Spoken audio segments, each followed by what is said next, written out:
পবিত্র কোরআনে ফেসবুকের কথা আল্লাহ 1500 বছর আগে লিখে রেখেছিলেন। বলেছেন তথাকথিত এক মুফতি আমির হামজা। আসুন আগে শুনি উনি কি বলেছেন। যারা ফেসবুক চালান যারা, তাদেরকে বলছি হাজারো আজেবাজে জিনিস এখানে কিন্তু লাইক দেওয়া যায়, কমেন্ট দেওয়া যায়, শেয়ার করা যায়।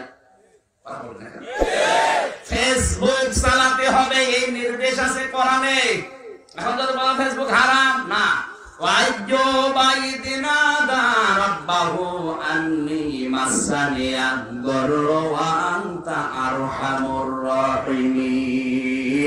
فاستجبنا له فكشفنا ما به من ضر وآتيناه أهله ومثلهم معهم رحمة من عندنا وذكرى للعابدين। সূরা আম্বিয়া 83-84 নম্বর আয়াত ভালো করে খেয়াল। আমির হামজার মুখ থেকে আমরা জানলাম সূরা আম্বিয়ার 83 এবং 84 নম্বরে আল্লাহ ফেসবুকের কথা বলেছেন। আসুন দেখি এই সূরায় কি বলেছেন। সূরা 83 নম্বর আয়াতে আল্লাহ বলেছেন, তোমরা স্মরণ করো আইয়ুবের কথা, মানে আইয়ুব নবীর কথা। সেখানে তিনি বলেছেন, আল্লাহর কাছে বলেছেন, হে আল্লাহ, আমি এক কঠিন অসুখে পড়েছি, তুমি আমাকে নিরাময় করো, তুমি দয়ালুদের মধ্যে সর্বশ্রেষ্ঠ দয়ালু। আর 84 নম্বর আয়াতে আল্লাহ বলেছেন, আইয়ুব নবীর এই আবেদন শুনে তিনি তার দোয়া কবুল করেছেন, তাকে উনি সুস্থ করে দিয়েছেন এবং তার পরিবার পরিজনের সাথে মিলিয়ে দিয়েছিলেন। আমরা জানি আইয়ুব নবী খুব কঠিন অসুখে পড়েছিলেন, যার ফলে একসময় ধীরে ধীরে তার আত্মীয় স্বজন, পরিবার পরিজন তাকে ছেড়ে চলে যায়।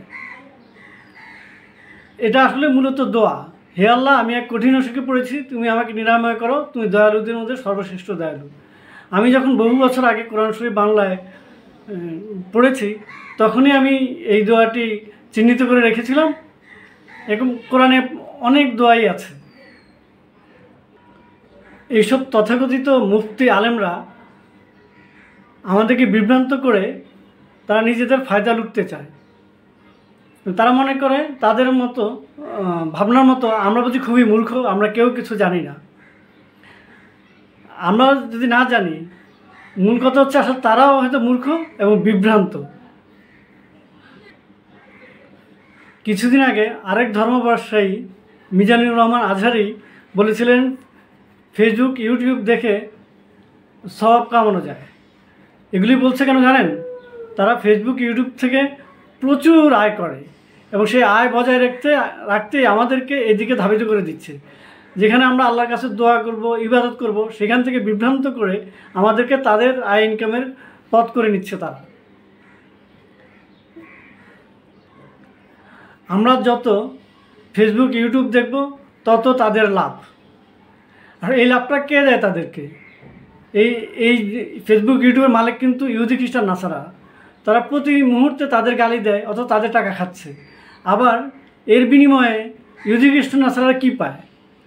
তারাও কিন্তু হাজার কোটি টাকা কামিয়ে নিচ্ছে। এরা হয়তো লাখ লাখ টাকা কামাই করে, আর এদেরকে ব্যবহার করে এই ফেসবুক ইউটিউবের মালিকরা বা আমাদেরকে ব্যবহার করে এই প্রযুক্তি আমাদের হাতে দিয়ে তারাও খুব হাজার হাজার কোটি টাকা কামিয়ে নিচ্ছে।